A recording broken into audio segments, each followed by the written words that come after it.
안녕하세요. 오늘도 사연 살롱을 찾아주셔서 감사합니다. 30대 후반 여성이에요. 언젠가 아침 프로에 자기는 잡아놓은 물고기한테는 떡밥을 주지 않는다며 결혼 후 부인한테 무심하게 대하는 남자아이가 나온 적이 있어요. 그 방송을 보는 내내 어찌나 우러가 치밀던지 결국 채널을 돌려버렸어요. 저 역시 전 남편과 살면서 비슷한 대접을 받았던 경험이 있어서 예전 일이 떠올라 마음이 불편했거든요. 물론 그게 결정적인 이혼 사유는 아니었지만 남편한테 정이 떨어진 이유 중 하나이긴 했어요. 남편과 저는 소개팅으로 만났어요. 남편은 제 대학 동기 남편과 고등학교 동창이었는데 결혼식장에서 신부 측 하객인 저를 보고는 마음에 들었다고 하더군요. 남편은 제 친구 신랑한테 저와의 소개팅을 부탁했고 그 얘기를 전해 들은 저는 거절했어요. 남편이 마음에 안 들어서는 아니에요. 사실 얼굴도 기억이 안 나니까 좋고 싫을 것도 없었죠.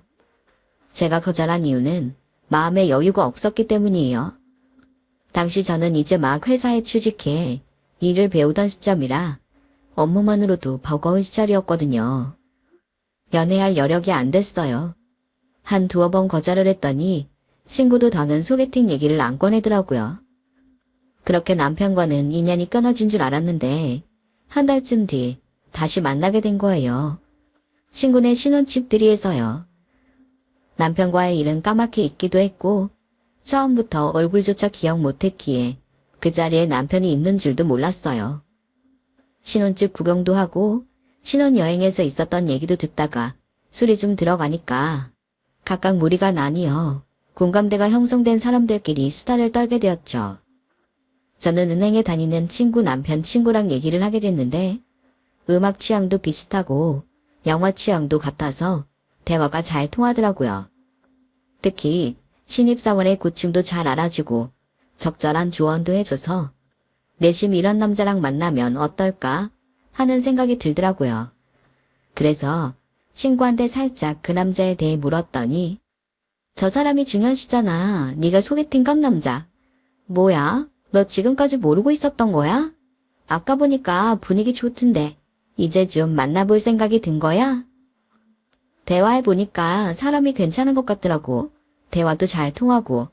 그치만 두어 번이나 거절해놓고 이제 와서 좋다고 만나자고 하면 상대방 기분이 좀 그렇지 않을까? 괜히 장난하는 것도 아니고 말이야. 그런 걱정은 안 해도 될 것 같은데 중현 씨가 널 보는 눈빛을 보니까 10번을 거절해도 만나자고 하면 당장 달려올 것 같더라. 잘해봐. 술도 떨어지고 슬슬 파정 분위기가 되자 하나둘 자리에서 일어났어요.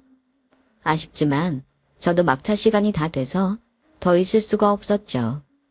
그래서 먼저 가보겠다고 인사를 하고 나섰는데 그 남자가 따라 나오더라고요. 집까지 데려다 주겠다면서요. 말로는 안 그래도 된다고 사양했지만 실은 저도 이대로 헤어지는 게 아쉬운 참이라 속으로 쾌재를 불렀죠. 늦은 밤 버스 뒷자리에 앉아 우리는 쉴 새 없이 수다를 떨었고 그러는 사이 내려야 할 정류장에 도착을 했어요. 함께 내려서 저희 집까지 걸어가는데 그 사람이 그러더라고요. 사실 오늘 지은 씨가 오는 줄 몰라서 그냥 일찍 집에 가서 쉴까 했는데 가길 잘했네요. 2번이나 차인 사람이 이러면 너무 질척거린다고 할지 모르지만 그래도 안 하고 후회하느니 또다시 거절을 당하더라도 말해야겠어요. 지은 씨, 나랑 만나보지 않을래요? 한번 만나보고 그래도 정 마음에 안 든다고 하면 그때 두말 않고 떨어져 나가줄게요. 내 제안 받아줄래요? 이미 이 남자한테 마음이 다가간 상황이라 거절할 이유가 없었어요. 그래서 만나기로 했죠. 저는 은행 문이 일찍 닫기에 은행원은 다들 칼퇴근을 하는 줄 알았는데 은행 문을 닫은 후에도 업무는 계속 이어지더라고요.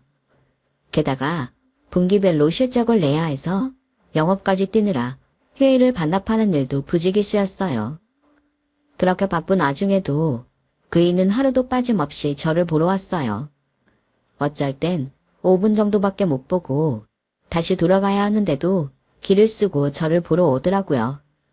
그 모습에 이 사람이 나를 많이 사랑하고 있다는 걸 느낄 수 있어서 미안하면서도 고마웠어요. 누가 은행원 아니랄까봐 경제관념도 철저하고 요행보다는 노력해서 하나씩 스스로 만들어가는 걸 원하는 타입이라 믿음도 가더라고요. 남편감을 고른다면 이런 남자가 좋지 않을까 생각했어요. 우리는 연애를 하는 내내 데이트 통장을 만들어 사용했고 휴가를 갈 때는 반년 전부터 따로 여행 자금을 모아서 계획적으로 사용했어요. 친구한테 그 얘기를 했더니 알뜰한 건 좋지만 남자가 너무 인색하게 구는 거 아니냐고 하더라고요.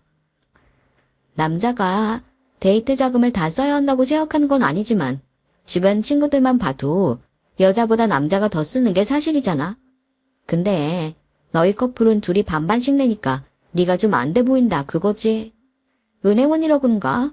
사람이 좀 짜긴 짜다. 네가 생각하는 것처럼 중현 씨가 인색하기만 한 사람은 아니야. 생일이나 크리스마스 땐 꽤 비싼 선물도 척척 해주는 거야.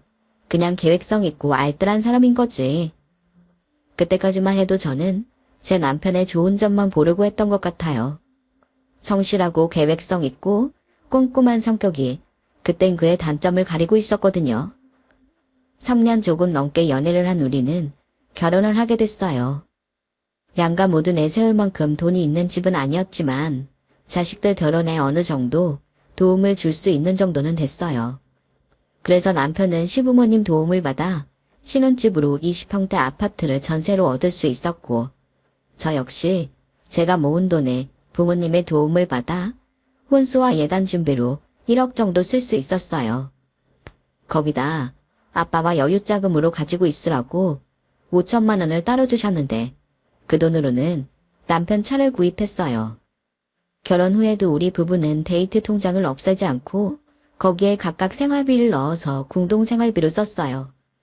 각자 버는 돈 중 공동생활비를 제외한 나머지 돈은 각자 알아서 관리했죠. 명절에 제 친정과 시댁 어른들께 드리는 돈도 각자 자기 부모님한테 드리곤 했고요. 결혼하고 처음 맞는 추석이었어요. 저희 시댁은 차례를 지내지 않는 집이라서 추석 당일 아침에 모여 다 같이 식사를 하는 게 다였어요. 설거지까지 마치고 저희 친정에 가려고 일어났는데 시어머니 표정이 왠지 안 좋더라고요. 설마 밥만 먹고 바로 친정에 간다고 저러시는 건 아니지? 라고 생각했는데 보다 못한 시누이가 저를 데리고 자기 방으로 가더라고요. 언니, 아무리 결혼한 지 얼마 안 돼서 모른다지만 그래도 이렇게 센스가 없을 줄은 몰랐네요. 내 용돈은 바라지도 않아요. 그래도 명절인데 시부모님한테 용돈 정도는 드려야 되는 거 아니에요? 엄마가 내심 기대하는 눈치던데 어떻게 입 싹 닫고 가려고 그래요? 준비 못했으면 계좌이체라도 해드리세요. 어머, 그 이가 안 되었어요? 그래서 어머님 표정이 안 좋으셨구나. 실은 우린 각자 자기 부모님 챙기기로 했거든요. 시댁은 그 이가 챙기고 제 친정은 제가 챙기기로요. 그게 무슨 말도 안 되는 소리예요. 시부모님 챙기는 건 며느리 일인데 그걸 왜 우리 오빠한테 넘겨요? 언니 그렇게 안 봤는데 여우구나. 내가 원해서 그렇게 하는 게 아니라 아바씨 오빠와 그렇게 하자고 한 거예요. 그이가 깜빡한 모양인데 얘기할게요. 언제 얘기해서 용돈 준비를 해요? 그러지 말고 언니가 먼저 드리고 오빠한테 받으면 되죠. 봉투 필요하면 말해요. 줄 테니까. 괜히 결혼 초부터 시어머니한테 찍힐 필요는 없다 싶어서 친정 부모님께 드리려고 준비해둔 돈 봉투를 어머니께 건넸어요. 그제야 어머님 얼굴이 환하게 변하더라고요. 저희 집에 가는 길에 남편한테 그 얘기를 했더니 남편이 대뜸 얼마나 드렸냐고 하는 거예요. 어머님 아버님 거 합해서 50만 원. 뭐? 당신 미쳤어? 무슨 돈을 그렇게 많이 들여? 나는 한 10만 원 드릴까 했는데. 결혼하고 첫 명절이잖아. 우리 결혼할 때 부모님 도움 받아서 하기도 했고. 암튼 자기 부모님한테 내가 드렸으니까 우리 부모님한테는 자기가 드려? 알았지? 남편은 볼멘 소리로 알았다고 했어요. 그날 친정 나들이까지 끝내고 집에 돌아온 우리는 그대로 뻗었어요. 평소 안 입던 한복까지 차려입고 양쪽 집을 들렀더니 진이 빠지는 게 손가락 하나 까딱하기 싫더라고요. 그렇게 명절 연휴가 지나고 며칠이 지난 어느 날이었어요. 여동생이 전화를 했더라고요. 언니, 정말 너무한 거 아니야? 싱글인 나도 명절에 엄마한테 30만 원 들었는데 결혼까지 한 언니가 10만 원이 뭐냐? 그것도 결혼하고 처음 맞는 명절인데 언니도 그렇고 형부한테도 실망이야. 그게 무슨 소리야? 네가 뭘 잘못한 거 아냐? 난 분명히 그 이한테 50만 원 드리라고 했는데. 일단 알았어. 내가 엄마랑 통화할게. 동생이랑 전화를 끊고 엄마한테 전화를 했더니 동생 말대로 봉투엔 딸랑 10만 원밖에 안 들어있었다고 하더라고요. 일단 봉투가 바뀐 것 같다고 말씀드리고 계좌이체로 40만 원을 더 보내드렸어요. 그리고 밤에 퇴근한 남편한테 낮에 있었던 일을 얘기했더니 별일 아니라는 듯 그러더라고요. 그러게 자기가 왜 우리 엄마한테 그렇게 큰 돈을 줬냐고? 솔직히 나는 정말 이해가 안 가. 내가 왜 당신 때문에 괜한 지출을 해야 되는 거야. 난 애초에 10만 원 이상 쓸 생각이 없었어. 그러니까 당신의 추가 지출한 금액은 내 책임이 아니라 당신 책임이지. 내 말이 틀려? 남편 말이 틀린 건 아니지만 그래도 딸랑 10만 원으로 입 닦으려 한 거는 너무 야박하다고 생각해요. 그리고 이번 일의 빌미를 제공한 사람은 저니까 더는 따지지 않고 끝내기로 했어요. 결국 저만 40만 원이나 날린 거예요. 생각해보면 그때부터 했던 것 같아요. 결혼 전에 몰랐던 남편의 본 모습을 알게 된 건요. 이듬해 봄, 남편 생일이 다가왔어요. 남편한테 혹시 갖고 싶은 거 있냐고 물었더니 남편이 기다렸다는 듯이 휴대폰에 저장해둔 사진을 보여줬어요. 이거 애플에서 나온 맥북이잖아. 이 모델은 300만 원도 넘을 텐데 설마 이걸 사달라는 건 아니지? 갖고 싶은 거 말하라며. 난 딱 이거밖엔 생각이 안 나는걸. 남편의 의외의 행동에 어떻게 반응을 해야 할지 모르겠더라고요. 그래도 자기야, 기껏해야 동영상 보고 업무 관련 문서 정리하는 데 쓸 건데 이건 좀 과하지 않을까? 조금 낮은 사양으로 하던가 아니면 국산 노트북으로 하는 건 어때? 나는 자기한테 선물할 때 가격 생각 안 하고 해줬는데 자기는 고작 이 정도 가격에도 안 된다고 하는 거야. 그래, 싫으면 해주지 마. 나에 대한 사랑이 그 정도인데 내가 더 뭐라고 하겠어? 이번 내 생일은 그냥 넘어가자. 중요하지도 않은 날인데 뭐. 남편은 제 말에 삐져서는 그대로 방으로 들어가 버렸어요. 결혼 전에 남편한테 명품백을 받았던 적이 한 번 있는데 그동안 저는 남편한테 그 정도 가격의 선물을 해준 적이 없었거든요. 입장 바꿔 생각해보면 남편이 서운해하는 것도 당연하다 싶어서 남편이 원하는 노트북을 생일 선물로 사줬어요. 남편은 좋아서 어쩔 줄 몰랐죠. 시간은 흘러 7월이 됐고 제 생일이 다가왔어요. 결혼 전에 남편이 결혼하면 당신 생일마다 미역국 끓여줄게 라고 했었기에 내심 기대를 하고 있었는데 아침은 물론 저녁에 퇴근해 돌아온 남편이 오히려 제게 저녁 반찬은 뭐냐고 묻더라고요. 제 생일인 걸 몰라서 그랬던 건 아니에요. 아침에 저한테 생일 축하한다고 말했으니까요. 잊은 모양이구나. 서운하긴 했지만 꼭 해줘야 하는 건 아니니까 뭐라고 하기도 그래서 넘기기를 했어요. 서둘러 저녁 준비를 하고 식탁에 마주 앉았는데 남편이 생일 케이크도 준비를 안 했더라고요. 자기야, 나 오늘 생일인데 케이크도 준비 안 한 거야? 좀 서운한데? 회사에서 동료들이 족불 켜줬다며. 그랬는데 뭐하러 케이크를 또 사? 그게 다 낭비야. 그럼 선물은? 궁금하니까 빨리 줘. 선물 없는데 안 샀어. 순간 제 귀를 의심했어요. 장난하지 말고 선물 주세요. 그러자 남편이 젓가락을 탁 내려놓곤 정색을 하며 말했어요. 자기야, 내가 이런 말까지 안 하려고 했는데 내가 명품백 사준 거 기억하지? 그게 얼마짜린지 알아? 무려 500짜리야. 그렇게 비싼 선물을 받았으면 적어도 10년 정도는 나한테 선물 얘기는 안 해야 되는 거 아닐까? 그게 양심적인 거라고 생각하는데 자기 생각은 어때? 그리고 잡아놓은 물고기한테 떡밥 주는 낚시꾼 봤어? 자긴 이제 잡아놓은 물고기야. 더 이상 내가 자기 꼬시라고 떡밥 주는 일은 없다고. 애도 아니고 그런 것도 모르냐? 순간 망치로 머리를 세게 얻어맞은 기분이었어요. 이 남자가 내가 알던 그 남자가 맞나 싶더군요. 내 생일날 내 기분을 시궁창에 처박은 남편은 제 기분은 아랑곳 않고 제가 차린 밥을 얄밉게 먹어치웠어요. 그날 이후로 남편이 낯설게 느껴졌고 남편의 행동들이 얄밉게 보였어요. 한 침대에서 같이 자는 것도 싫어졌고 제 몸에 손이 닿는 것도 싫었어요. 하지만 이건 시작에 불과했어요. 임신 7개월쯤 됐을 때 몸이 너무 무겁고 빈혈이 심해서 할 수 없이 회사에 휴직 신청을 해야 했어요. 남편은 제 몸 걱정보다는 당장 수입이 줄어든 거를 걱정하더라고요. 남들은 막달까지 일하던데 좀 참지 그랬냐고 불맨 소리를 하더군요. 내가 나 좋자고 휴직했어? 힘드니까 어쩔 수 없이 했지. 자기가 임신해봐 얼마나 힘든지. 호르몬 균형도 다 깨지고 서 있는 것도 힘들고 잘 땐 다리에 지렁이가 기어다니는 것처럼 저려서 온전히 잠도 잘 수 없단 말이야. 그런데도 자기는 내 걱정보다 돈이 더 중요한 거야? 자기한테 실망이다. 어떻게 나한테 이럴 수가 있냐?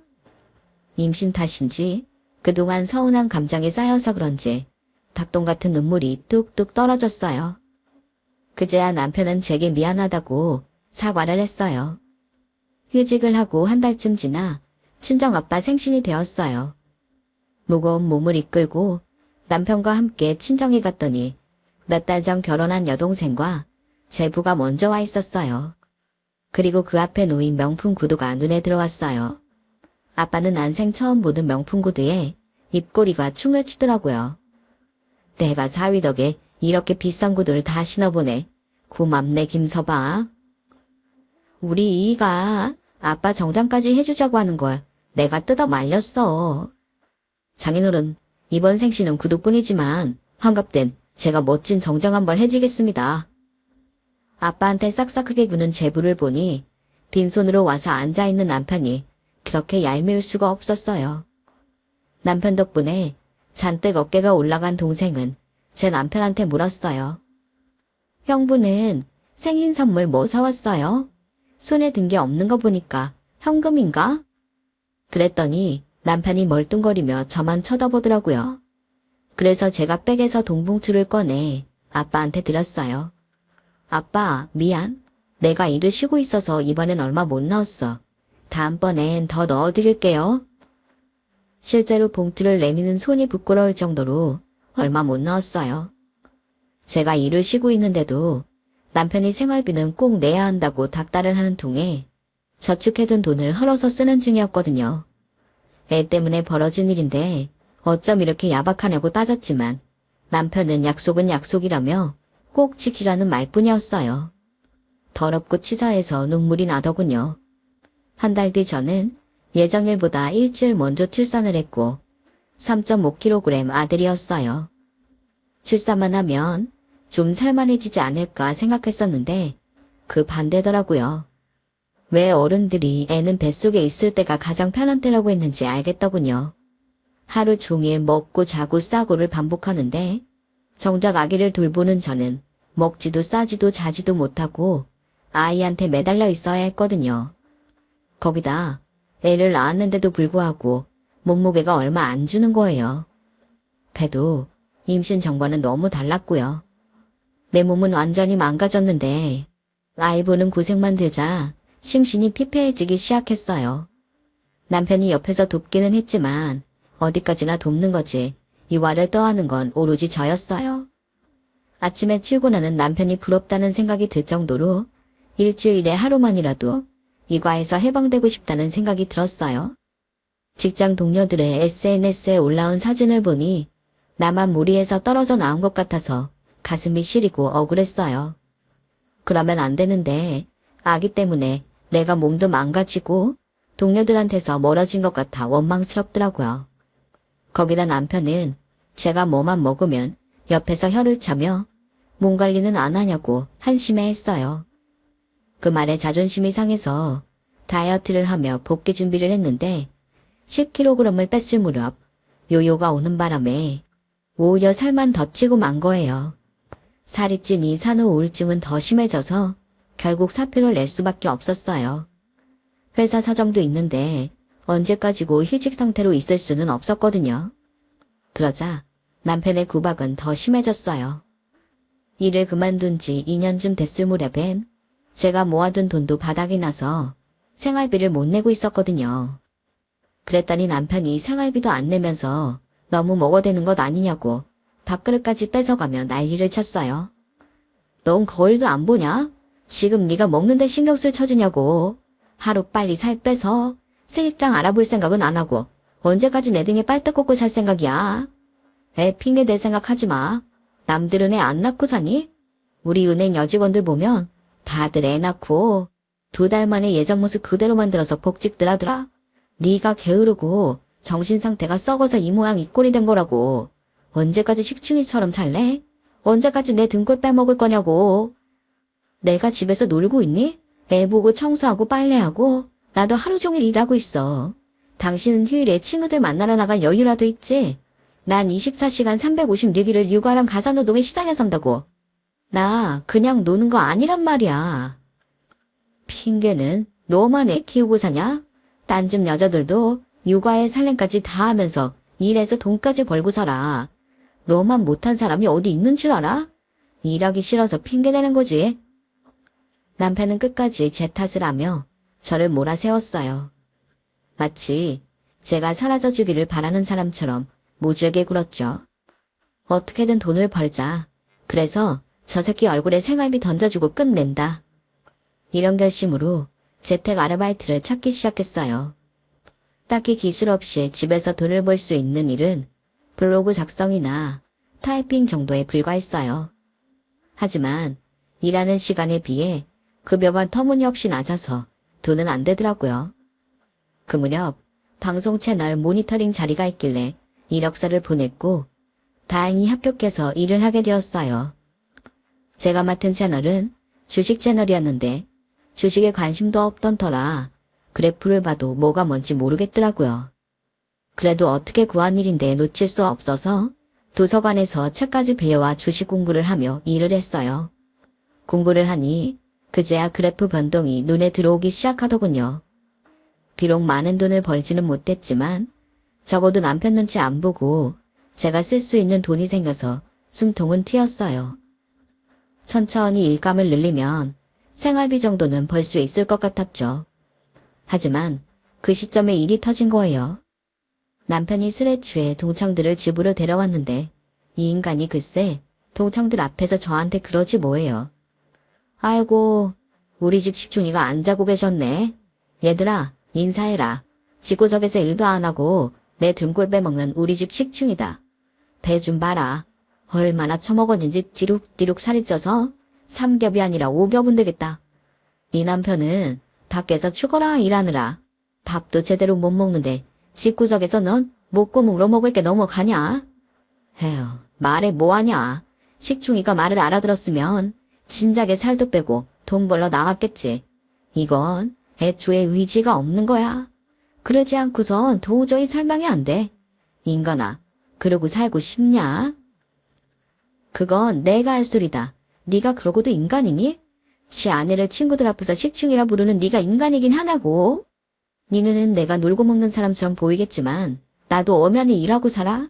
우리 애도 키우고 집안일도 하고 틈틈이 아르바이트까지 한다고. 너 육아 도우미 한 달 월급이 얼만지 아니? 가사 도우미 월급이 얼만지는 아냐고. 나는 그 2가지를 다 하는데 그럼 한 달 월급이 얼마나 될까? 네가 나한테 놀고 먹는 식충이란 소리를 할 거라면 적어도 월급은 주고 그딴 소리를 해야 되는 거야. 알기나 하니? 이 개자식아? 내 새끼 아빠 없는 애 만들기 싫어서 지금까지 참았지만 더는 안 되겠다. 너 같은 인간 말종 밑에서 자라느니 아빠 없이 자라는 게 100배 1000배 낫겠어. 이제 우리 그만하고 이혼하자. 분위기가 점점 험악하게 나가다니 결국 이혼 얘기까지 나오자 남편 친구들은 눈치를 살피며 하나 둘 저희 집을 빠져나갔고 남편과 저 둘만 남았어요. 이혼을 하자는 말에 남편은 잠시 말을 잇지 못하더군요. 그리고는 취기가 오르는 척 쇼를 하며 방으로 들어가 버렸어요. 저는 밤새도록 인터넷을 뒤져가며 이혼할 때 필요한 정보를 찾아봤어요. 재산 분할부터 양육권과 친권에 대한 것까지 하나도 빠짐없이 샅샅이요. 아침이 되자 남편은 술을 하도 마셔서 어젯밤 일이 하나도 기억 안 난다며 횡설수설하다가 출근을 했어요. 남편이 직장에 나간 사이 저는 아이를 업고 나가 이혼 서류를 받아왔어요. 제 인적 사항을 적고 도장을 찍는데 이상할 정도로 무덤덤한 거예요. 아마도 오래전부터 이혼을 염두에 두고 있어서 그랬던 것 같아요. 퇴근 후 돌아온 남편은 이혼 서류를 보고는 그제야 우리의 결혼 생활이 끝났다는 걸 실감하는 듯 했어요. 처음엔 자기가 잘못했다며 빌더니 씨알도 안 먹기자 돈도 못 버는 게 애는 어떻게 키울 거냐고 겁을 주다가 그것도 안 먹기자 물건을 던지고 화를 냈어요. 네가 뭔데 내 인생을 개박살내. 내가 왜 이혼남으로 살아야 되냐고. 너만 조금 노력하면 모든 게 정상으로 돌아갈 수 있는데 왜 노력을 안 해. 살 빼고 일 다시 시작하면 예전처럼 아무 문제 없이 살 수 있는 거잖아. 아무 문제 없이? 정말 자기는 우리가 그동안 아무 문제 없이 살았다고 생각해? 난 아닌 것 같은데. 우린 결혼 초부터 문제가 있었지만 아닌 척 덮고 살았던 것뿐이야. 그때 덮은 문제들이 썩고 문드러져서 더는 악취 때문에 살 수 없게 된 거야. 자기도 어느 정도는 느끼고 있었잖아. 더 길게 간다고 좋아지진 않을 거야. 오히려 상황만 더 악화될 뿐이지. 그러니까 이쯤에서 정리하자. 그게 우리한테도 애한테도 최선이야. 그제야 남편은 눈물을 뚝뚝 흘리며 서럽게 울었어요. 그리곤 이혼 서류에 공란을 채워갔죠. 남편은 마지막 순간까지도 찌질하고 지독하게 계산기를 두드리며 재산을 나눴어요. 살림살이를 중고시장에 내다 팔고 받은 돈까지 빼놓지 않았죠. 이혼 후 저는 친정에 들어가게 됐어요. 가진 돈으로 월세집 정도는 구할 수 있었지만 애까지 데리고 혼자 사는 걸 부모님이 원치 않으셨거든요. 남편은 양육비를 낮추는 대신 저한테 아이의 양육권과 친권을 넘겼어요. 그 때문에 시부모님이 한바탕 난리를 피우셨지만 자식보다는 당장 들어갈 돈이 더 아까웠던 남편이 알아서 수습한 덕에 저는 문제 삼지 않게 됐죠. 대신 매주 아이를 보게 해달라고 해서 그렇게 해줬는데 몇 주 안 돼서 그냥 한 달에 한 번만 보겠다고 하더군요. 애는 귀엽지만 데리고 있는데 손이 많이 가고 힘들다는 게 이유였죠? 그렇게 매달 둘째 주 토요일에 아이를 시댁에 데려다주고 다음날 집으로 데리고 왔는데 시누이가 출산을 하자 시어머니가 외손녀를 봐줘야 한다고 당신은 연락할 때나 애를 데리고 오라고 하셔서 그러기로 했어요. 그렇게 제 아이는 시댁 식구들한테서 점점 멀어졌고 언젠가부터는 연락도 끊어진 채 살게 되었죠. 끊어진 건 연락뿐만이 아니었어요. 남편이 보낼 양육비도 끊어졌거든요. 전화번호도 바꾸고 회사도 옮겼는지 은행에 찾아가도 없다고 하더라고요. 시댁에 찾아가 봤지만 남편과 연락이 닿지 않는다며 대문조차 열어주지 않았어요. 얼마 되지 않는 양육비조차 떼어먹을 작정을 하고 숨은 게 분명했어요. 웃음이 나더라고요. 그깟 돈 몇십만 원에 부모이길 포기한 남편도 웃기고 그런 아들을 숨겨주는 시부모님도 한심해서 웃음이 났어요. 그래, 그깟 돈 없어도 내 힘으로 내 새끼는 키울 수 있다. 내가 더러워서 더는 연락 안 하마. 시부모한테 문전박대를 당하고 집에 돌아오던 날 그렇게 결심했어요. 주식 채널 모니터링 일을 하던 저는 주식의 흐름을 파악할 수 있는 수준이 되자 수입 중 일정 금액으로 주식을 시작했어요. 수익이 잘 나는 경우도 있고 하한가만 치다가 휴지 조각이 된 경우도 있었어요. 그러다 일생에 한 번 있을까 말까한 엄청난 기회를 몇 번 맞았고 덕분에 이혼한 지 10년이 된 지금에 와서는 주거래 은행에서 VIP 대접을 받을 만큼 돈을 꽤 모았어요. 처음 목돈을 벌었을 때 산 아파트가 가격이 많이 올라서 팔고 이사를 하며 남은 차액으로 주식에 투자했는데 이게 엄청난 대박을 친 덕분에 그렇게 된 거였죠.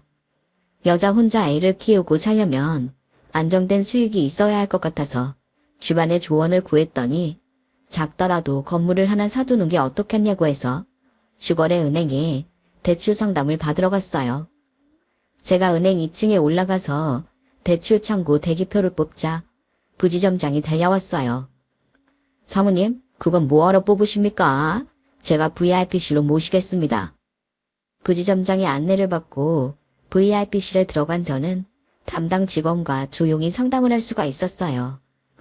제가 생각했던 만큼까지는 대출은 안 되지만 그래도 원하는 건물을 사는데 문제가 없을 정도는 됐어요. 아직 건물 계약을 진행한 게 아니라서 일이 진행되면 연락하겠다 말하고 VIP실을 나왔어요. 그런데 복도에서 누군가 저를 보고는 미친 듯이 달려오지 뭐예요. 바로 전 남편이었어요. 남편은 다짜고짜 제 팔을 끄드러 잡으며 나가자고 하더군요. 이거 못나? 당신이 뭔데 나한테 이래라 저래라 야. 야, 내가 네 속셈을 모를 줄 알아? 양육비 안 준다고 온 거잖아. 그러니까 나가서 얘기하자고. 미친 새끼, 양육비 안 주고 잠수 탄 게 찔리긴 하는 모양이다. 그런데 어떻게 된 게 그렇게 찔리는 놈치고는 잘 먹고 잘 산 것 같은데? 배 나온 것 좀 봐. 관리 좀 해야겠다. 이래서야 고객들 상담할 때 좋은 인상 줄 수 있겠어? 자기가 그렇게 좋아하는 돈 벌려면 은행에서 잘리지 않고 오래오래 붙어 있어야 하잖아. 안 그래? 그러니까 나가서 얘기하자고. 돈 받고 싶으면 그 입 닥치고 따라 나와. 시끄럽게 떠들었다간 땡전 한 푼 안 줄 테니까. 알았어? 남편은 강제로 제 팔을 당기며 밖으로 데리고 나가려고 했어요. 그때였죠. 화장실에서 나오던 부지점장이 그 모습을 보고는 달려왔어요.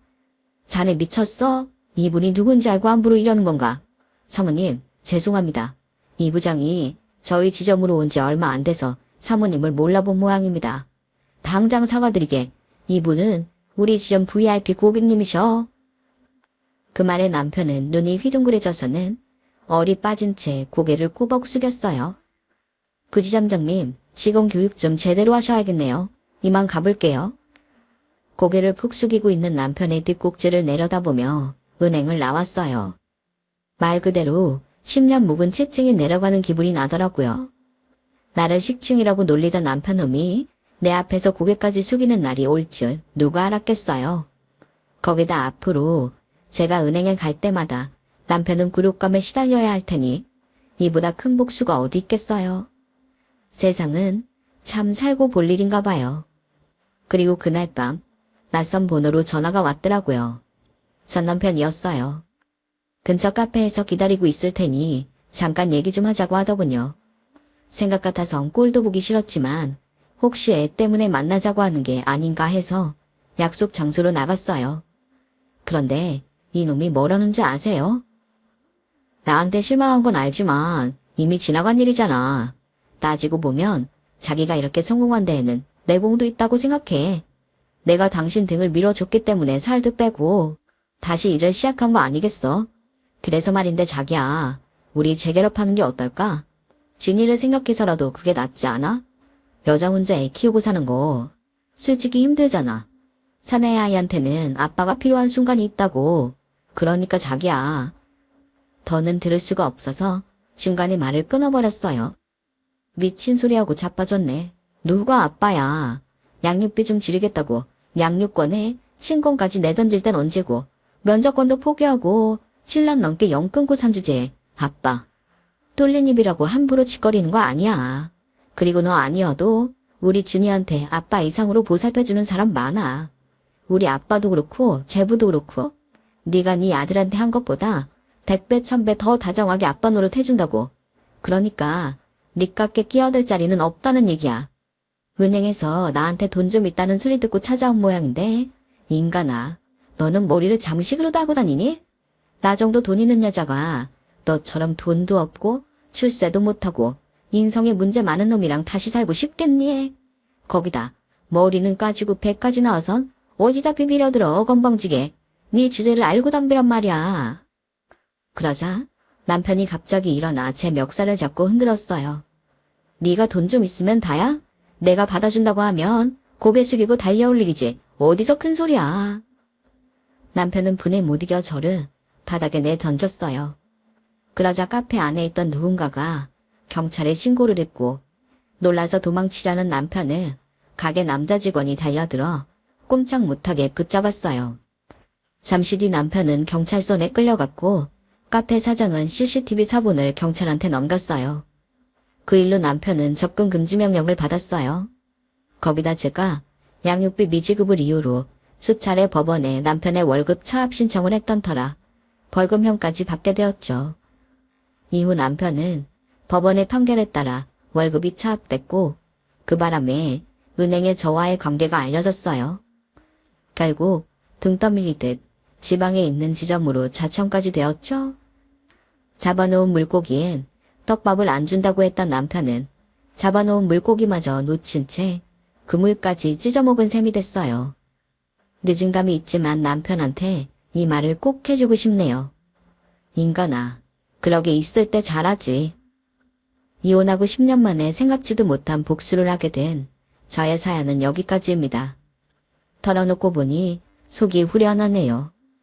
들어주신 여러분 감사드립니다. 소중한 가족분들과 즐거운 인생 되시길 바랍니다. 여러분, 사연 댓글에 응원과 현명한 조언 부탁드려요. 좋아요와 구독은 저에게 큰 힘이 됩니다. 오늘도 좋은 일 가득하세요.